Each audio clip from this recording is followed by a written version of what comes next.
I'm Chris P, and a couple years ago I decided to get together with some artist friends and record our conversations while we draw, maybe have a couple drinks or two. It's probably not funny, the audio quality's not so great, we broke the 180 rule and had to flip the master shot, but if you like listening to artists talk about drawing and shit that happened to them, then maybe this is for you. It's called The Tongue and Pencil.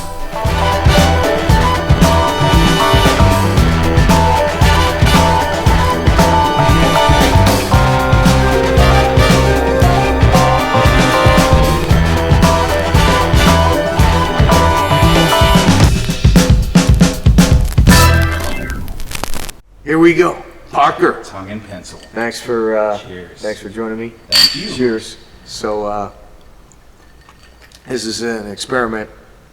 Yes. We're calling The Tongue and Pencil. Mm-hmm. And we have with us tonight Parker Simmons, Hi, everybody. animator extraordinaire. We're gonna ask him some questions, draw some pictures, do what we normally do. So we can start doodling. Yes. So Drawing. normally what I do in these things, right, is I start at the beginning, right, and ask you kind of like, where'd you grow up? Where were you born? Oh man, And where did you live I got as a a good little answer child? for that. Yeah. I got a good one, Yeah. by which I mean a very mostly standard one. I grew up, a lot of people always like, oh, where are you from? I bet the Midwest, just because I've got that beautiful, well-practiced, non-regional dialect. Yeah. But I'm from the South, so Yeah.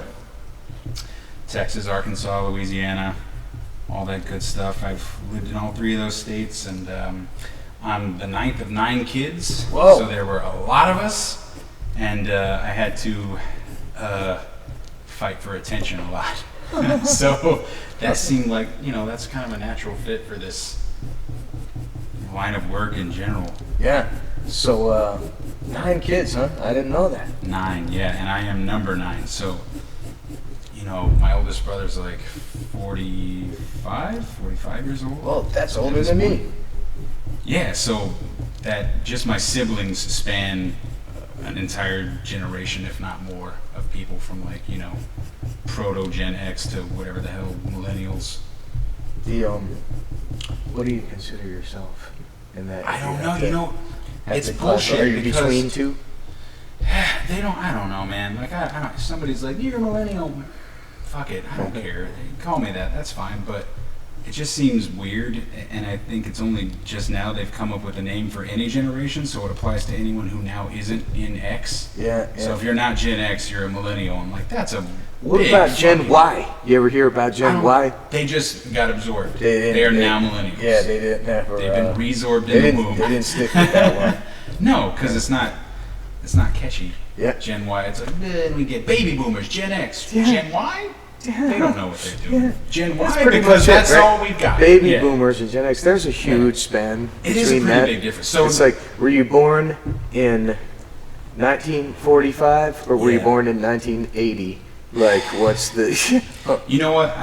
So if I'm born in like 86, Yeah. and I am, I don't know. Like I feel caught between the two because like the X-Men were still wearing yellow and blue, and MTV played music videos when I was a kid. So I don't know how well I can identify with like the internet has always been a thing. Like, Yeah. no, not. Yeah. I can still, I know what a cassette is. Yeah. I know what a VCR is. So. And I know life without internet. So being the youngest of 9 kids, right? Yeah. You at some point got into like drawing pictures or something, doodling Yeah. into some kind of art, cartoon drawing and stuff. Mhm. Was that something that one of your family members introduced you to? Oh, you know what?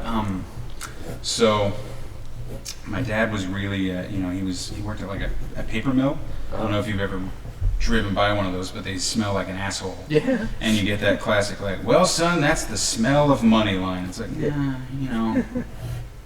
I'm not so sure about that. So we got that line a lot. But in his spare time, he and my mom were members of like a repertory theater company in town, and he built all the sets for them. Oh, And she did like a lot of the music production and stage help. So in his spare time, yeah, he was an artist and he painted a lot of stuff, drew stuff. And he, man, you know what's nuts? Like, in the South, it's not uncommon for people to live in like a big ass 2-story house and not necessarily be even upper middle class. So that's the kind of house I grew up in, and it was fucked up in places. But the coolest thing about it was like one year he just went for it and painted like an exact replica of that. I don't know the name of it, but that Raphael painting where it's like two babies and they're just sort of like over the top. Yeah. He painted that on this triangle shape and fucking mounted it up in the giant, like right under the roof. That I don't know what the hell you call that thing. This is triangle shape, so you drive by the house and be like, yeah, the angel house. And he like made these crazy custom giant wooden angels that went outside the house on Christmas too. So he was like, not only love the angels. Yeah, well, he just big on angels. I think it was my mom's thing, and he's like, haha, this will absolve me of any future wrongs if I just do this. And those things went up every year. But he's building and painting stuff all the time. So I think that's a big influence. But even bigger than that, I think you can say what you will about nature versus nurture, but I feel like some kids start doodling and keep doing it, and some kids are like, I don't need to do that. I'm done with doodling. Fucking math, music, other things. And I'm like, no, guys, you got it all wrong. You see, the doodling is where it really matters. So when did you start doodling? Pretty early. I'd say, gosh, gotta be like kindergarten or before, because I knew even back then I'd get, this is a classic. I doubt there's any kid who gets into this line of work who didn't get in trouble for drawing on the back of the worksheet every time. And all I can think is, what are you gonna do with this? What's the back for? Are you sending this off to Washington? And they've got to go like, yes, oh, sorry, the back isn't clean. We're gonna have to send this back. Sometimes they do send it to Washington. I as a kid, when I was I don't know, whatever age, like in third grade or something, the president of the United States was Ronald Reagan, right? Yes. And they're like, we're gonna send letters to the president. To the Gipper. And E.T. was real big back then, so I drew a picture of E.T. because they said if you write a letter to the president, they'll send something to you. It's like it's a done deal. No matter what you put in there. It's like an obligation of the White House. We're going to teach you a lesson, like, see how cool the government is in America. It's awesome. Ronald Reagan, send them a letter, you'll get something back. So I just drew a picture of E.T. With a little word balloon that said, President, give me present. And sent that. So it was just a drawing of E.T. So I love to draw E.T. E.T. was a big thing. And got a autographed headshot of the President Reagan? Ronald Reagan. That was the president. Do you still president. have it? I do not. No. But I'm writing that to you, young man, to say that I appreciate the drawing of this saggy-breasted old woman, and that I will treasure it always. In my private moments, I'll think of you. I'm sure that's what happened. Your request for a present, however, has sadly been denied. Well, that was the president. I interpreted the autographed picture as the president. You may interpret my photo as a present, but it is actually a threat, and I stand behind it. So what kind of trouble did you get in for drawing on the back of the worksheet? I don't know, man. Like, when you're, I already told you, like, my folks were in the theater, and that meant, like, all of us had to be in theater, too. And so that naturally, when you're in that kind of, like, weird world that just makes you, like, a loud... There's no part. They teach you need to be loud and make yourself heard and be kind of an obnoxious fuck. And so that just, in one world that's great. In the main world you live for 8 hours a day, it's not great at all. Yeah. So the kind of trouble I'd get into would be, just like your standard outburst shit. Like, oh man. And then like as I got older, like, much, much worse. I got good grades and stuff. I try to keep my head above water, but still, there's the inevitable, like, I drew this guy fucking a donkey. Yeah. And so now it's time for me to get in trouble. Yeah. And I know I can remember one time I got in trouble. They tried to call my mom in, and she was like, what are you talking about? This is art. Yeah. You trying to talk shit to this kid? Look at him. This is incredible. that's good Look for at your the mom. detail. Yeah. And I think that argument kind of worked, but maybe it's just because they're like, we don't have a protocol for donkey fucking pictures. Yeah. I don't think there's anything we can do. I had some similar experiences like that with, I went to public school, Yeah. right, up until it was time for me to go to high school. And then they were like, well, the public school has a reputation for being like a horrible school, right? Yeah. It's like supposed to be like you don't actually get an education and it's horribly dangerous or whatever. Who knows what? It's across the street from a dump that they don't have air conditioning. It stinks real bad, or there's a bunch of things, a bunch of minuses towards it. So they sent me to this Catholic school, and I tell you, I never like learned more bad stuff. Like I was a pretty good kid until I went to Catholic school. Kids with more money introduce you to drugs, all this like crazy shit. Anyway, I'm kind of getting off topic. But anyway, at this Catholic school, I was like, man, I'm like a little punk rock kid, and I don't like conformity or whatever. And I drew a picture of like the principal, or no, I did a couple ones. One was because you'd get I was another guy. I got good grades, but I was always in detention for not shaving my face, wearing sneakers, or having like essentially what would be considered a mullet, because I would try to have long hair, but you couldn't really have long hair. So the trick with the mullet is you could have long hair, but you tuck it into your collar when That's a good look. the people were when they were paying attention. But anyway, I drew took like this picture, this like illustration of Jesus from this Bible book, and then like did a version where he had no beard and short hair and was wearing a tie, and I was like, would this man be able to go to this school? And it was like, I think not. And then took the section from like the student handbook of how you had to have short hair and no beard and wear a tie, and then they somehow determined it was me, and were like, did you draw this picture? And I took the weird road of like, I just immediately copped to it, and they were like, oh, like they kind of didn't expect me to do it. They were like, oh. And then I think they didn't know what to do with that point. They're like, well, we had you down for telling falsehoods and heresy, but it looks like just heresy, so we're going to go ahead and let you off today. Yeah, so then they I guess they didn't really do anything to me, because I guess there wasn't a rule about doing like a drawing. About satire? Yeah, I guess so. So they couldn't really, so I kind of had the pretense of getting in trouble, but then no trouble actually happened. And then I did a similar one shortly after that with the principal of the school doing like a kind of Heil Hitler thing. That's a little less subtle. Yeah, to the body of the student. Students all shouting out conformity. Subtle, just going for subtlety. Yeah, that one again, it really couldn't do much with it as far as punishment. But anyway, so any of your other siblings, artists, did they ever grow up I think in the arts in any way? I gotta think, because there's 8 of them. Yeah. I gotta say, not really. You're the only one. Yeah, not really. I think all of them. What's incredible is they all have the proclivity. Yeah. Every single one of them, they can either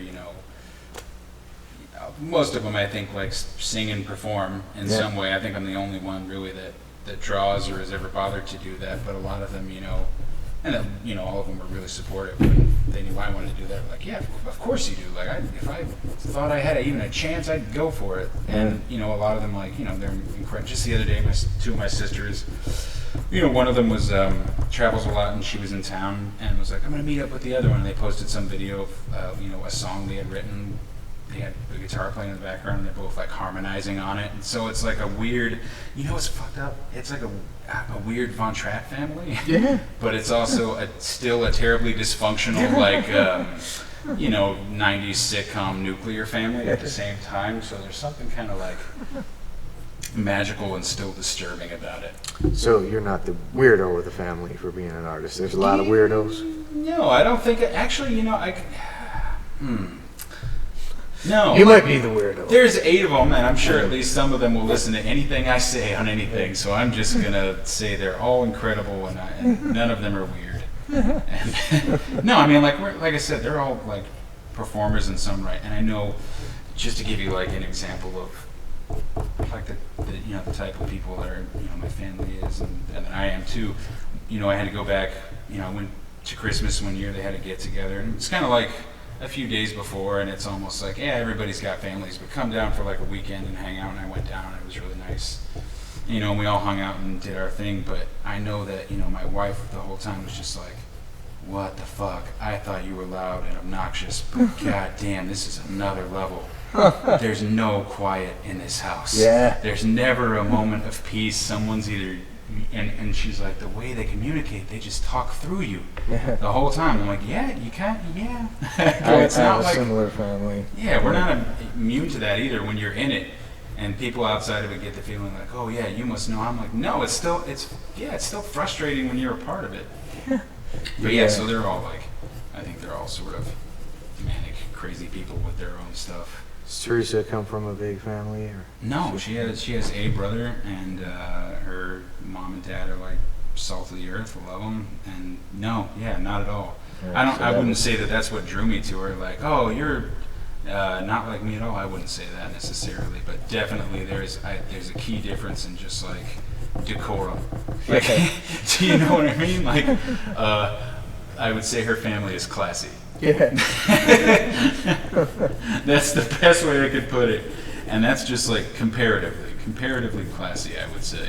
It was weird that I didn't realize my family was like really loud and like kind of like outside of like the norm of like a standard societal thing until I started like dating different girls, and like you That's go when you to find their out. their like Christmas gathering, and everybody's really like polite and quiet and Flavorless. Yeah, Fucking I'm like, flavorless. what? Nobody's like screaming but also not laughing. Yeah, so, no, it goes both ways. It goes both ways. If you've ever you said you went to Catholic school. I mean,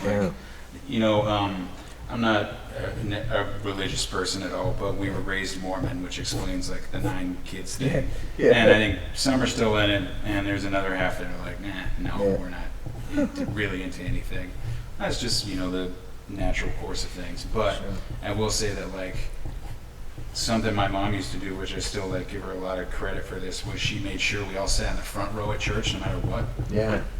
So there's 9 of us sitting in the front row, and she would just, that means anybody that's talking at any given time in a place of authority is looking directly at us in the front row, so we're kept in line. And if not, she wouldn't chastise us. She'd just do that thing where she'd reach over to the underside of our arm and pinch really hard. And you don't want to scream out in front of everybody. Yeah. Literally in front of God and everybody. So that, that sort of thing,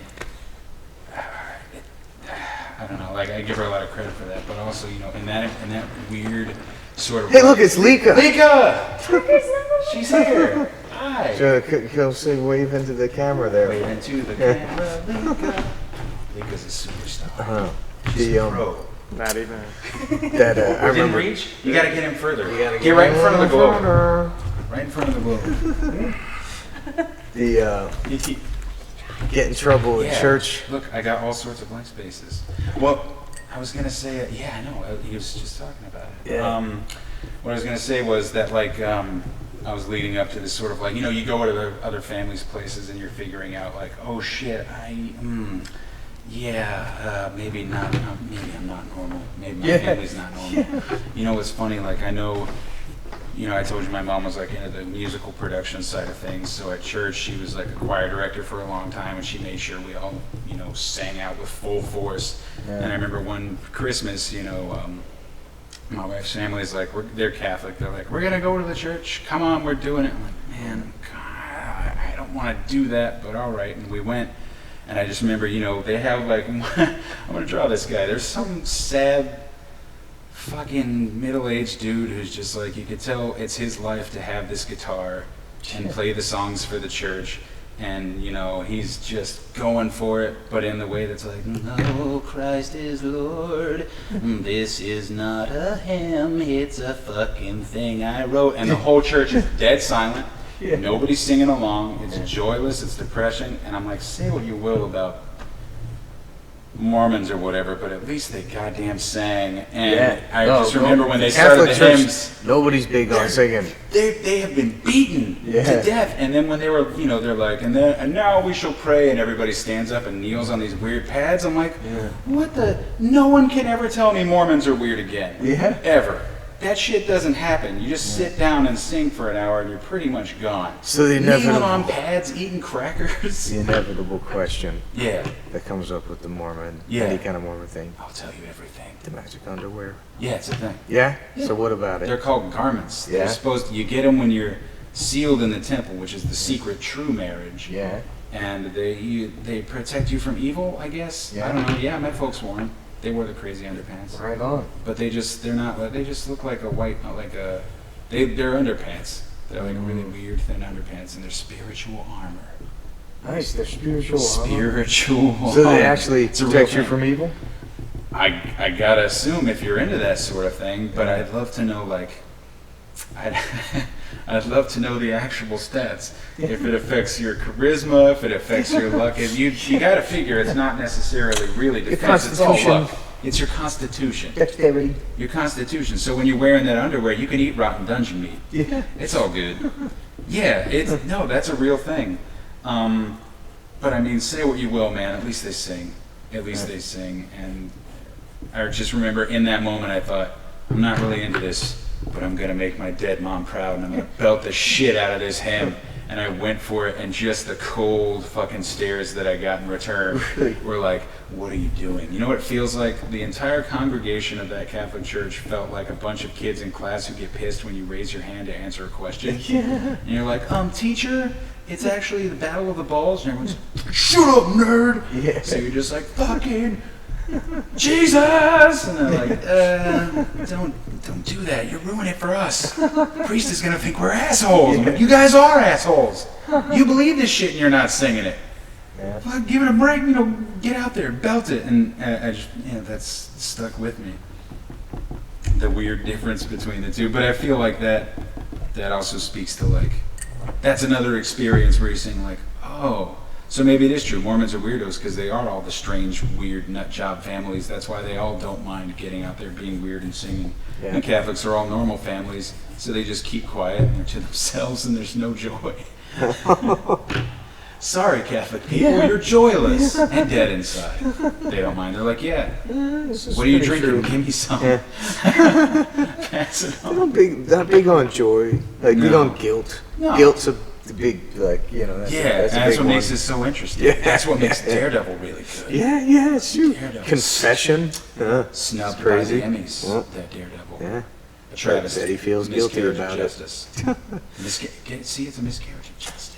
So, He's a lawyer. You don't So you're the big drawing artist of the family, right? You got other weird Yeah. performers, singers, Yeah. whatever, expression. Yes, which people means expressing the inevitable different things. that I constantly get asked to make drawings. Oh, yeah. Yeah. So Are they they're always like, will you do a drawing for a card for my baby shower? Yep. And can it be Yep. he's like has a superhero cape, Mhm. but he's a baby, Oh, man. and he's holding his rattle, but he's holding it like it's some kind of lightsaber.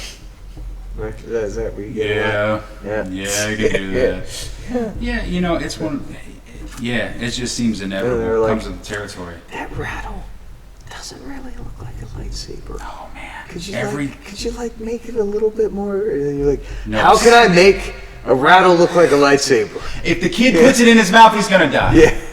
It'll fucking burn his skull off, and then it will cauterize the wound. There's no chance of that baby's skull regenerating. I mean, it was never going to happen anyway, but if it could happen, now it's definitely It's not. definitely not going to happen. It's definitely not going to happen now. No. You've completely killed the chance. So, Doing this forever.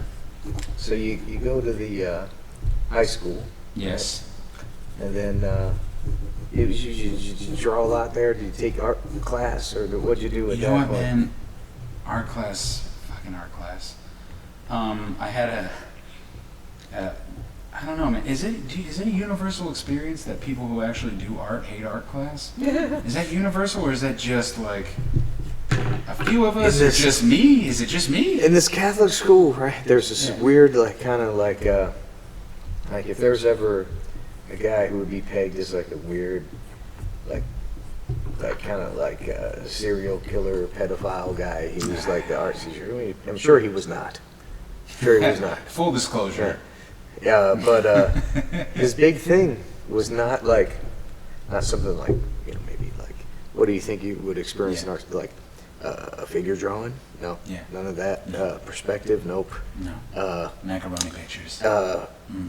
Color theory, painting, anything? No. Calligraphy. That was his big thing. Did a lot of calligraphy in that art class. So much calligraphy. Is that why your handwriting is so impressive and beautiful? It probably is. Dude, I'm going to put some of my handwriting on here so you can see what a fucking joke it is. Yeah, probably. My wife writes anything on a form, she tears it away from me and starts writing for me. I can't do it. Did so much calligraphy.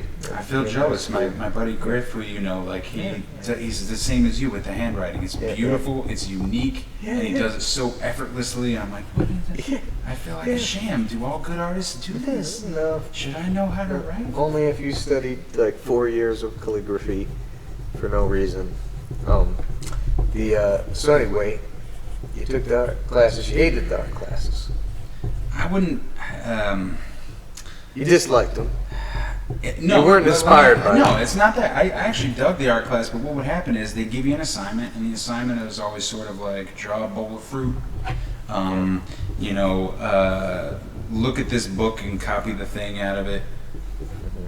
And all right, we're gonna make a thing, make an object out of other objects. I remember I made like a transformer out of pencils. Yeah.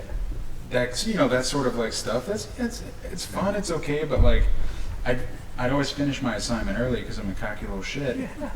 And the teacher would be like, all right, well, now do this other stuff. And inevitably I'd get bored and I'd just start interrupting the class. And man, this is great. So my parents died like when I was around like 13 or so. They died in separate things, but like so. One of my sisters practically raised me from that point. I was basically a teenager, so there's not much you can do. Like, you're already on the course to ruin, and there's nothing an older sibling can do about it. But, she was really smart and supportive, and she was in college at the time, like, getting her master's.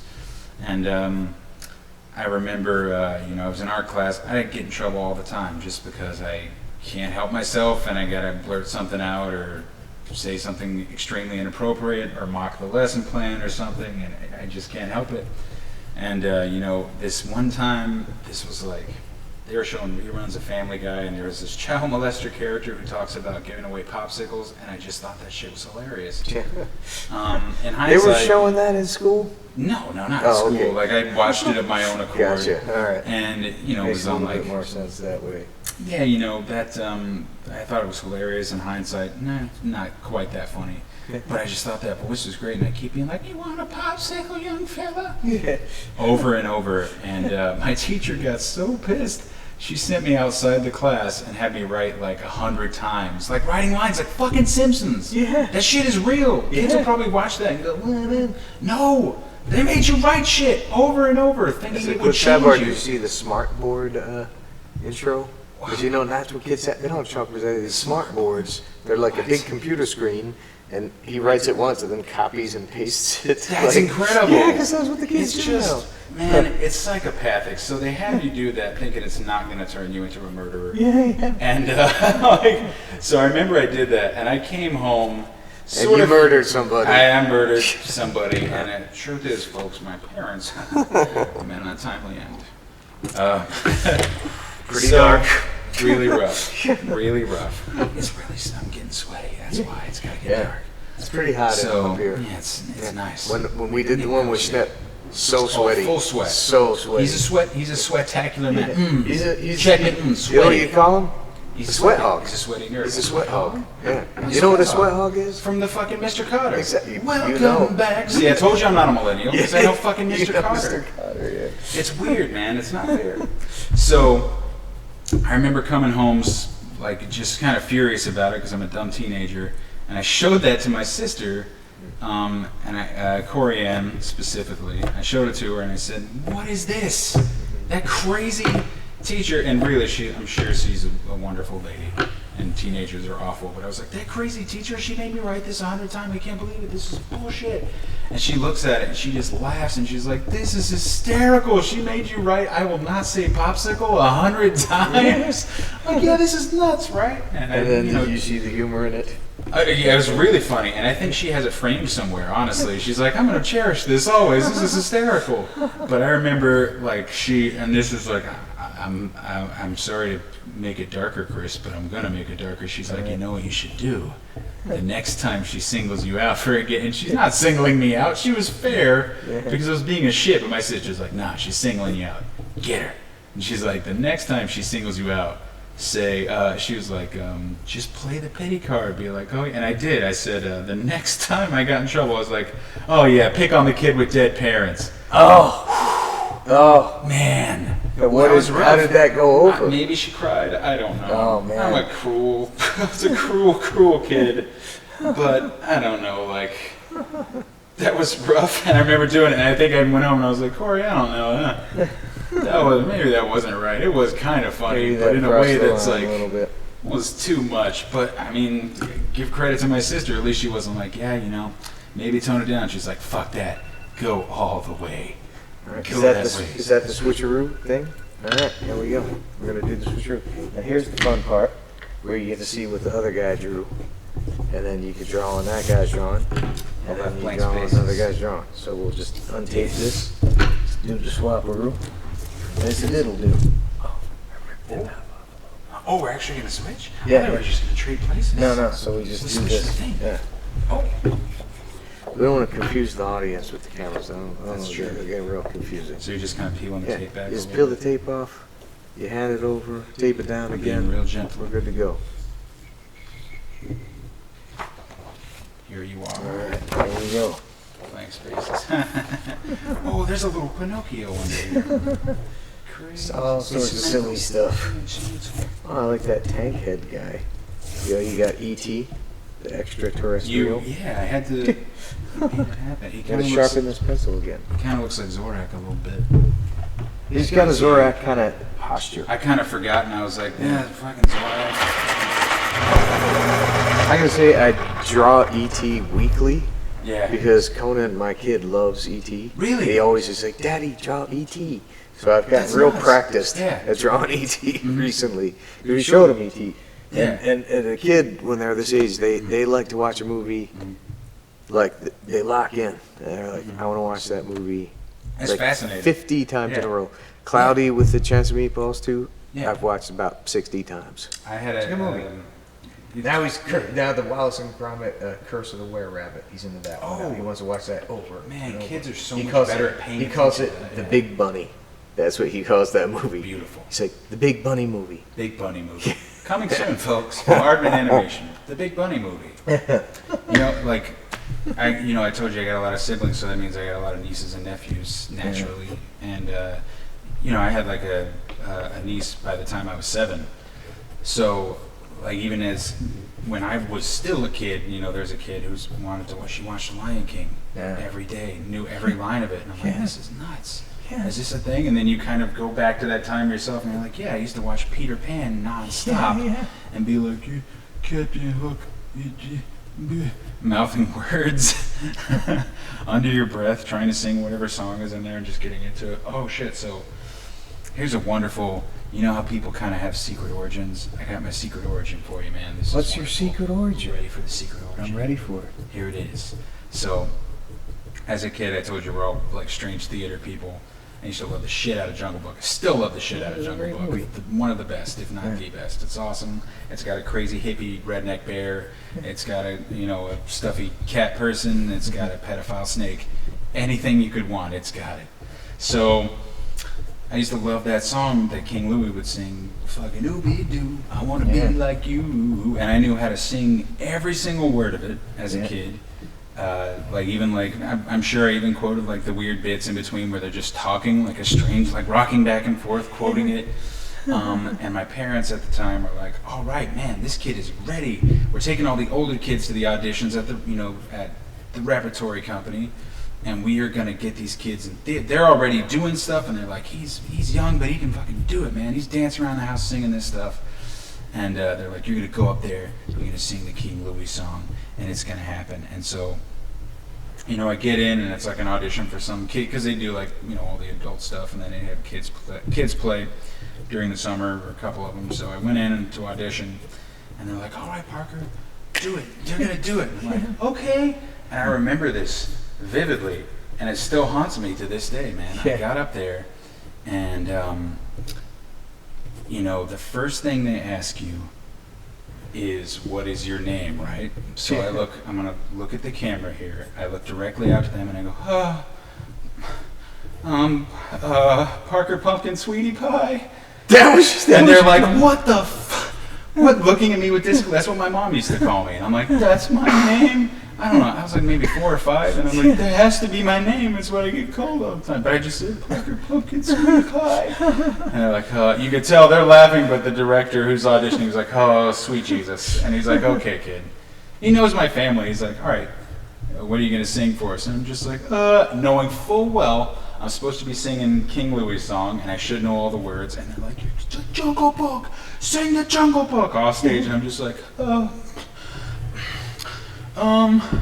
Mary Had a Little Lamb. And I just start singing it in the most pathetic, like, Mary had a little lamb. I don't even know if I got all the way through it, but they're like, thank you, little lamb, thank you.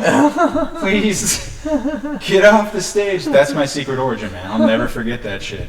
So just That's a good secret with origin. certain people, they're like, you're a star, kid. You're going to make it. Now we just get you out there. And then, Mary had a little lamb. So I'm terrified that, like, I never want that to happen again. That is my Thomas and Martha Wayne being shot in an alley, is me singing Mary Had a Little Fucking Lamb in front of people who control my fate. Such a nightmare scenario to me. That's my secret. Do you have a secret origin? What is the secret origin of your hat? That's a secret origin. I'll tell you the secret origin of my I need to hat. know. Have you spoiled it on the podcast? So, Is this you know what? exclusive? I haven't. So, I was like, man, I like those old Budweiser hats. Maybe I could order one on the eBay. And I searched, and there was a lot of them. Ordered some. I'll tell you what. Here's the thing, right? So this is like a prop, right? Yeah. This type. There's a lot of this type on eBay. This is a reproduction. Yeah. And it's fabric. It's stiff. It's got these weird wires in it. They have wires in It's it? kind of a piece of shit. Yeah. Touch this. You're like, this is Is it not like this is vinyl? not comfortable. Yeah. It's like a weird thing. Ooh. This In order you to put it punch on those, a- and you a can't rack. tell from the eBay, this is no good. Yeah, But this had you the can't pattern that I wanted. This one I had for a while. This one's got the right fabric, the right fit, but it's got kind of like the different Budweiser logo. You Yeah. see how they're different? I got the perfect one, Yeah. which is this. You know, here I'll tell you a story. You remember when Odin used to work here? Yeah. I found the one that Odin Schaefer, had classic. this pattern Mhm. with this fabric. It was the real deal thing. I'm digressing a bit, but he climbed up and put it on top of the Bigfoot as like, I think to be a nice guy. You know, he's like, hey, it'll be fun. It's cool. Look, the Bigfoot's got the Budweiser cap. It kind of looks like Crispy's got the stupid glasses. It's kind of hairy, fat, like effigy of our guy here. But I was like, man, that's my best hat. He put my best hat up there. I need my best hat back, so I had to go back and like get a ladder and get my best hat back. But anyway, the origin is I just thought it would be a stupid thing to wear and found a bunch of them on eBay. So it's and- almost like you yeah. just chose, you knew Yeah. somewhere in your soul you had to have it, and you Right. chose it. Well, here's the upsetting thing now. Yeah. Is now this bucket hat seems to be coming into fashion in a weird way, which is something that I never anticipated. I never anticipated this would be something. But apparently, like these skateboarding kids or something are wearing these bucket hats, and it's I feel like people might think that I'm wearing this bucket hat because I want to be like a skateboarding kid or something. Hopefully that's not the case. But yeah, I don't know if that answered your question, but I feel my like best there's attempt. more to that story. I want to know why you sought it out. If you thought it looked cool, but why did you think it looked cool? Because you do have like, I think it was a nostalgic Yeah, thing. you I have was like, yeah. oh, it's like an uncle at a barbecue kind Yeah. of thing. It's like, Yeah. you know, has a little bit of a, I don't know, I think he made it more into like a, more of an army green version, but it's like a Bill Murray and Caddyshack kind of like a, you know, it's like a certain type of like fun-loving dumb guy from the like late 70s, early 80s. You've that era is you've romanticized like, exactly. Fantasy vans, orange ass carpet, green couches, wood paneling, regular vans because we already covered fantasy vans. Gilligan hats. You got it. Yeah, it's that level of it's you. It's you figured me out. The era. It's pretty. Well, it's pretty easy. An aesthetic. I wish I had like a. If I had a romantic aesthetic, it's just like '90s RPGs. Yeah. That's it. Like big green fields and crazy colored spike hair. Yeah. That's it. Like that's cool. There you go. I get down with that. So silk Dragon Ball shirts from Hot Topic. Those are pretty good. You get a big like flames with a Spider-Man flying across it, or hell yeah, super silky, Dragon Ball Z, wallet chain. Yeah. Gotta listen to the hot bands. So anyway, so did you go to like an art school or something? Did you do anything like that? I went to like an art institute, man. Yeah? I wish I had like a fancier school. You know, it's one of those places where they tell you like you get in, you know, you get out what you put into it. Right. And I feel like, you know, I put a good amount into it, but you know what's nuts is like, you know, they had a 2D animation program, and it was great. I had some really good mentors, and they taught me, like, I learned to animate on paper. Yeah. Oh, you used pieces of paper. Mm-hmm. So I know, you know, I know what an X sheet is. I know how to capture stuff on camera. I know all that wonderful stuff, and you know what happened X sheet stands for exposure sheet. Exposure. Kids also, from the internet. Sometimes called a dope sheet. It's called a dope sheet. I have no idea what it's called. Dope. Is that really? Dope. That's not what it's called. Yeah. But maybe double exposed. I don't know. Yeah. It's called a dope sheet too sometimes. So, yeah, we learned to animate that way because our teachers were kind of old school. But it wasn't until I took, ironically, a 3D animation class that, you know, my teacher at the time, Phil Hall, he showed us, he had worked on some like 3D movies and he was still kind of in the industry, and he's like, yeah, you know what I like to do, kids, is I open up Flash and I start making a 2D rough version of what I'm going to animate. Yeah. And we had been deep into the class at this point. This is like a second level class learning 3D. And as soon as he opened that up and started drawing on individual keyframes, my eyes went really wide, and I almost walked out of the class and said, I quit school. Yeah. I'm good. I know how to animate on paper, and this is the thing that gets the paper out of it, and I don't have to buy like, you know, bullshit 12 field and come in on the weekends and capture, you know, pounds worth of stuff out of my car. Yeah. I get to just draw crappy shit on the computer. Yeah. Duh, why aren't I doing this? You don't have to shoot a pencil test. Never. You see the timing. Yeah. So then, you did that, right? And then did you leave school at that point? Or no, I graduated. That was like.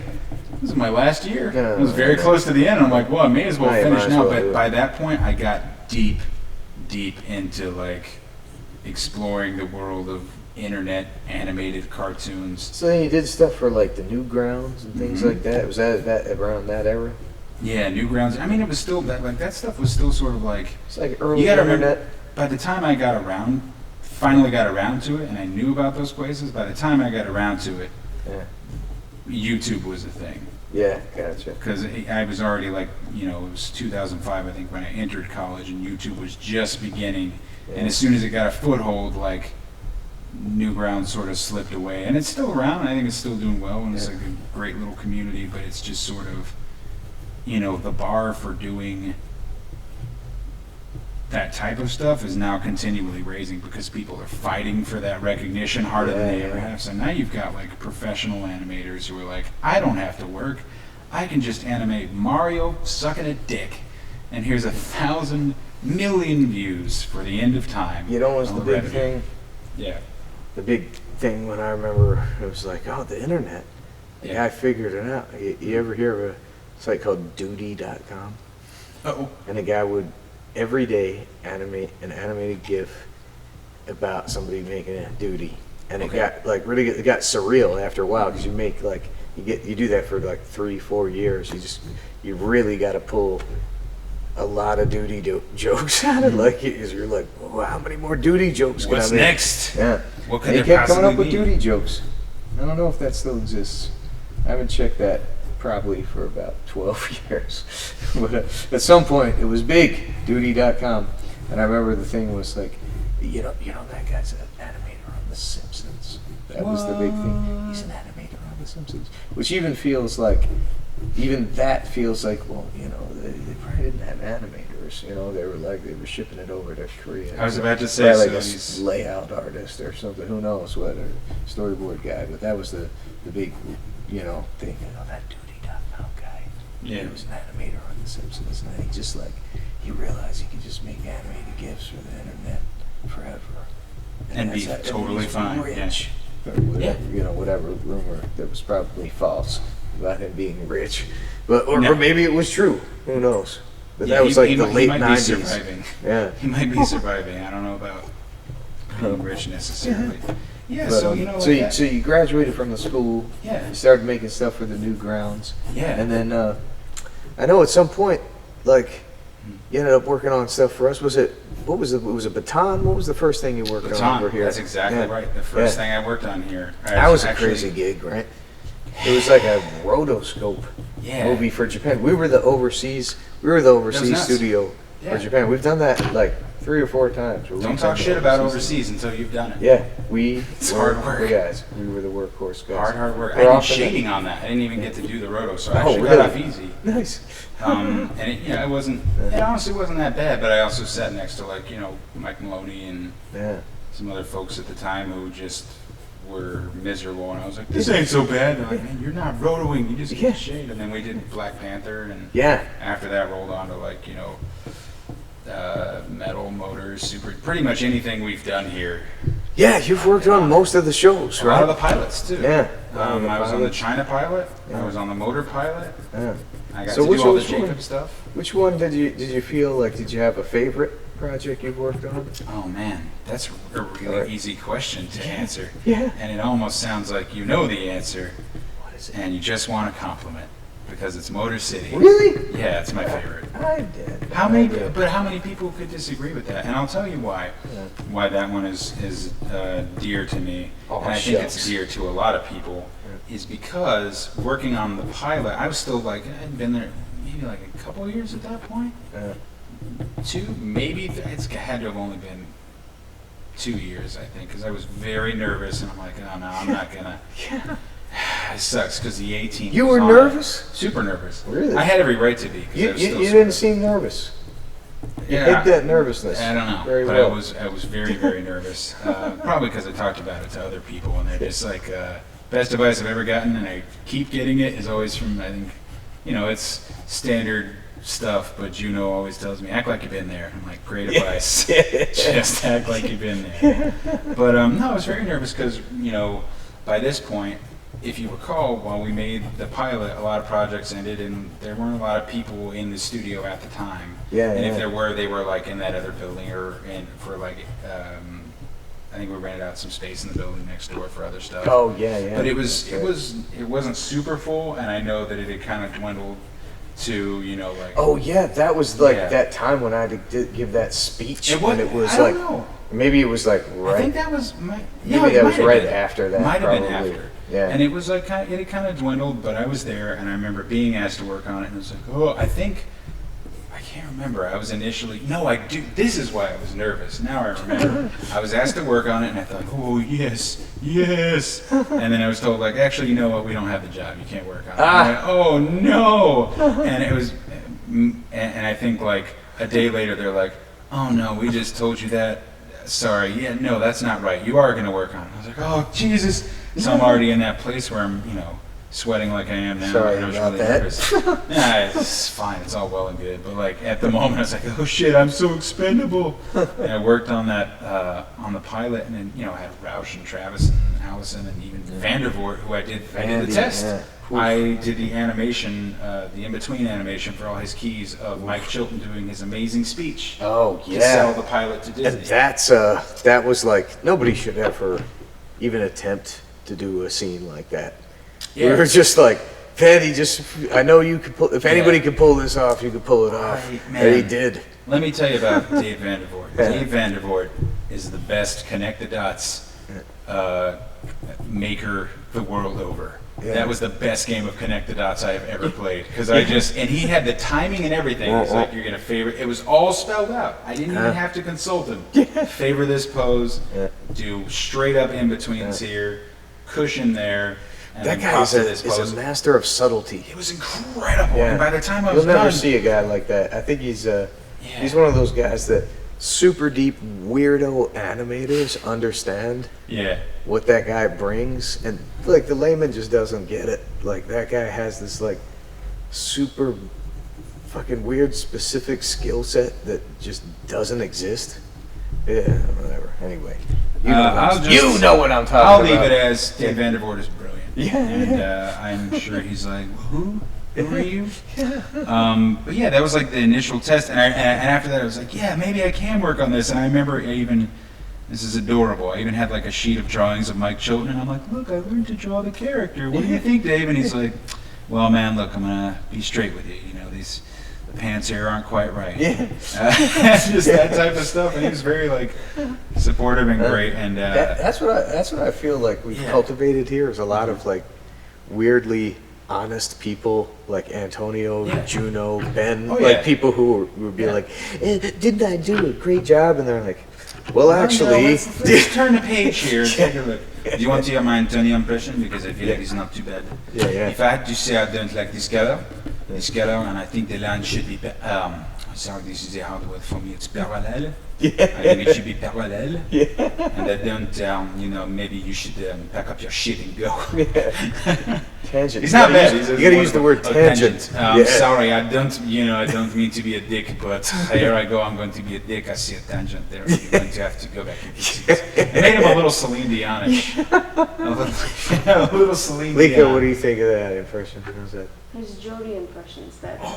That's a good one. Jody's been on the podcast. Jody's been on here. Are you ready? This almost works better if you can't see me, but I'm going to do it. So first, before I do it, I want to lay down the basics for all eternity. The key to the Jody impression is one, an okay Homer Simpson impression. And two, an okay a fake coffee mug, a fake holding of a coffee mug. Yes, that works too. I've only got the glass here. I'm sure he could be seen with liquor on many occasions as well, so that works. Sure. But the coffee mug, and of course the the closed eye and snarling smile. Loves that. That's part of the visual. But the oral dissection of that voice is you got to have half Homer Simpson, half stuffy English gentleman. So Homer like, gee kids, let's go to the like crappy old '90s Homer, frosty chocolate milkshakes. That guy combined with yes, well, I've never in my entire life have I ever experienced. But if you combine them together, what you get? If you break it down and combine and say fuck it, I don't care, is you get a nice Jody impression. And I think I've known Chris for a long time, and if I had to say anything about him, yes, Parker is exactly right. Fantasy vans, hats, and wooden paneling. There's no other way to say it. Fuck you. That's good. Homer Simpson, stuffy English gentleman, and a lot of heart. A lot of heart for Jody.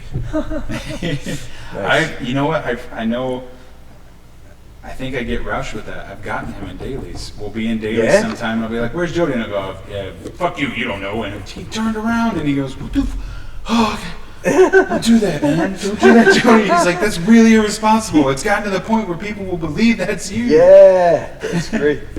So, who else do you do impressions of? Man, I don't know. Anybody at the studio? Who's I'm trying to think of who's easy to do impressions of. Are the best ones. Antonio. Chris? Chris is right here. He doesn't want to hear my. And everybody can do. Everybody can do. Everybody can do. Everybody does me. I might have told this on this podcast before. You're like. But when we were really small, right, before I even started to work here full time, I was still working at Cartoon Network on Megas. Juno was full time. It was like basically Shannon, Juno, Junpei, Mike Roush, and Dick Pose. That was like the studio back then. And they'd be there during the day, and Shannon would like call me during the day and be like, how do I render this thing in After Effects? I'd be like, I don't know, figure it out or whatever. And there'd be these like clients, because we were doing a lot of commercials and promos and stuff then, and Shannon was like, we can't let the client know that Chris is not only called Juno. Like, you have to pretend to be Chris P. For real? And Juno fucking nailed it. Like, the clients would think it was me. Juno was so good at doing an impression of me that no one was the wiser. Juno can do apparently a spot-on impression of me. I'm not the best judge of it. But anybody, whatever. Anyway, Juno, we keep rescheduling Juno. He'll be on here one day, and I'll ask him to do an impression of me. And the internet could judge. Yeah. Well, now I want to do it so I can compare. But You you can know do what? it. It's unfair because I feel. Oh, here's something I want you to confirm or deny this for me. Yeah. So I know you and a few people go back that you've worked with, and I've heard that there is a guy, when you're going full bore Chris P in your own idiom, that you're actually channeling somebody that you used to work with, and that this is almost like, it's like a ghost that's inhabiting you, and it's being passed on. Man, I've I'm heard trying that to figure who this could be. Have you worked with Leoy a lot in the past? Oh, That's the guy that I feel like both of you Yeah. knew the guy Oh. that used to get really Yeah. boo. Well, here's the real Is that story. true? Is there So, a there's a guy named Jack Alvino that I grew up gotta with. be the guy. Yeah, and Jack Alvino he was my childhood friend, and he ended up going to NYU. He's a couple years old. He's 1 year older than me, but he ended up being 2 grades ahead of me for some reason. Whatever, who knows how that works. Yeah. But he ended up going to NYU, and then I went to School of Visual Arts in New York, and that's where I met Leoy and Jody and George Christic. A lot of these guys I ended up working with for a long time. Goat, the mysterious Goat. And Jack Alvino was the guy that I introduced all these guys to. And I think we've all a little, because people would tell me, when they meet me after meeting Leoy or after meeting Jody or vice versa, they'd be like, you guys all talk the same. You have this like same inflection or whatever. And it all comes from Jack. And Jack's got this kind of like, it's kind of like a weird mix of like a Trenton, New Jersey accent. Trenton? Yeah, and this kind of just like, he's kind of like an oaf. And I say that as a compliment. Yeah, no, I'm getting He uses a lot of lovable, like hand lovable. gestures. He has this like lumbering effect where he'd be like, Parker, we're gonna go Yeah. eat a cheesesteak. Yeah. And that's what we're gonna do. Yeah. And that's my impression of Jack Alvino, which may be like a heightened version of an impression of myself. There was a kernel of Yeah, truth in yeah, the secret. yeah, and yeah. Now I know the secret of Jack Alvino. Yeah. See, I knew I had heard some stuff. See, I'm covering the truth, Chris. Yeah. And pretty sure I got you. So. You got me. Gotcha.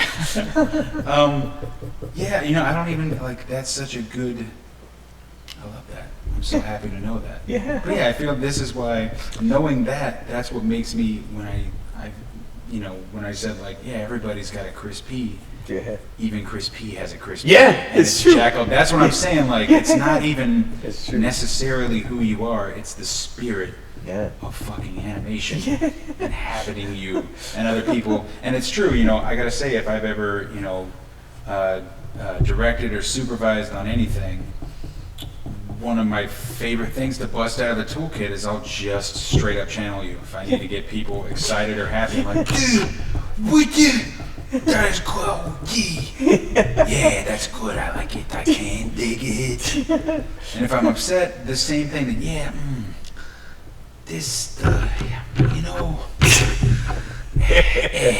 it works. It softens the blow every time because my natural voice, I hate to say, is not super friendly. So there's just sort of a tone where I feel like, and it may just be a genetic or hereditary thing, but if I speak matter of factly, I sound like I'm being an asshole about it. So it's better to just do somebody else's voice. And it cheers them on. And yours is the most effective. Nice. It's the most Thank cheerful. you.